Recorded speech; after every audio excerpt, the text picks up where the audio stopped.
ಬ್ರಹ್ಮಜ್ಞಾನಿಗೆ ಯಾವುದಾದರೂ ಒಂದು ವಿಷಯವನ್ನು ನಾನು ನೋಡಲಿಕ್ಕಿಲ್ಲ, ಒಂದೆರಡು ಪುಟಗಳನ್ನು ತಿರುಗಿ ಹಾಕಲಿಕ್ಕಿಲ್ಲ, ಅದೆಲ್ಲ ಅವರಿಗೆ ಗೋಚರ ಆಗಿ ಬಿಡ್ತಾ ಇತ್ತು. ಈ ಅಸಾಧಾರಣ ಸಾಮರ್ಥ್ಯಕ್ಕೆ ಉದಾಹರಣೆ ಇನ್ನೊಂದು ಬರುತ್ತೆ. ಸ್ವಾಮೀಜಿ ಫ್ರಾನ್ಸ್ ಅಲ್ಲಿ ಇದ್ದಾರೆ. ಅವರನ್ನು ಒಂದು ನಾಟಕ ನೋಡಲಿಕ್ಕೆ ಅಂತ ಆಮಂತ್ರಿಸ್ತಾರೆ. ಸ್ವಾಮೀಜಿ ಅಲ್ಲಿಗೆ ಹೋಗ್ತಾರೆ. ಆ ನಾಟಕದಲ್ಲಿ ಬಹಳ ಅದ್ಭುತವಾದ ಅನೇಕ ಚಿತ್ರಗಳನ್ನು ಬಿಡಿಸಿ ಒಂದಾದ ಮೇಲೊಂದರಂತೆ ತೋರಿಸ್ತಾರೆ. ಆ ನಾಟಕ ಫ್ರಾನ್ಸ್ನಲ್ಲಿ ಎಲ್ಲರ ಮನ್ನಣೆಯನ್ನು ಪಡೆದುಕೊಂಡಿತ್ತು, ತುಂಬಾ ಪ್ರಖ್ಯಾತವಾಗಿತ್ತು. ಸ್ವಾಮೀಜಿ ನಾಟಕವನ್ನು ಗಮನಿಸಿದ್ರು. ಅವರಿಗೆ ಫ್ರೆಂಚ್ ಭಾಷೆ ಬರ್ತಿತ್ತು.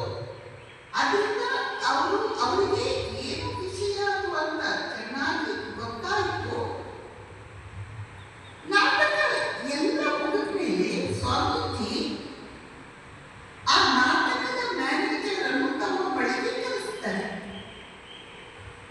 ಮ್ಯಾನೇಜರ್ ಜೊತೆಯಲ್ಲಿ ಚಿತ್ರಕಲಾವಿದ ಯಾವ ಕಲಾವಿದ ಆ ಚಿತ್ರಗಳನ್ನೆಲ್ಲ ಬಿಡಿಸಿದ್ದಾರ ಅವನು ಬರ್ತಾನೆ. ಅವರಿಬ್ರು ಅಂದ್ಕೊಂಡಿರ್ತಾರೆ ಸ್ವಾಮೀಜಿ ಈಗ ನಮ್ಮನ್ನು ಹೊಗಳ್ತಾರೆ.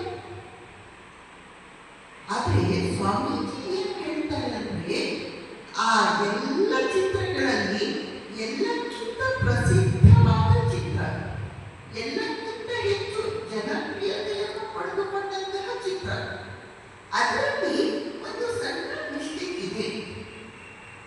ಆ ಮಿಸ್ಟೇಕ್ ಈ ರೀತಿ ಇದೆ, ಅದನ್ನು ನೀವು ತಿಳ್ಕೊಳ್ಳಿ ಅಂತ ಸ್ವಾಮೀಜಿ ಆ ಮ್ಯಾನೇಜರ್ಗೆ ಚಿತ್ರಕಲಾವಿದನಿಗೆ ಹೇಳಿದಾಗ ಅವರಿಬ್ಬರಿಗೂ ಎಷ್ಟು ಆಶ್ಚರ್ಯ ಆಗುತ್ತೆ.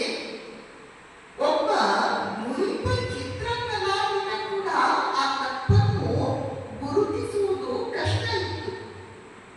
ಅಂಥದ್ರಲ್ಲಿ ಸ್ವಾಮೀಜಿಯವರು ಆ ಚಿತ್ರದಲ್ಲಿರುವ ತಪ್ಪನ್ನು, ಅದು ಬಹಳ ಪ್ರಸಿದ್ಧವಾದ ಚಿತ್ರ, ಆ ತಪ್ಪನ್ನು ಗುರುತಿಸಿದ್ರು ಅಂದ್ರೆ ಅವರಿಗೆ ಸ್ವಾಮೀಜಿಯವರ ಸೂಕ್ಷ್ಮತೆ, ಸ್ವಾಮೀಜಿಯವರ ಪ್ರತಿಭೆಯನ್ನು ಕಂಡು ಅತ್ಯಂತ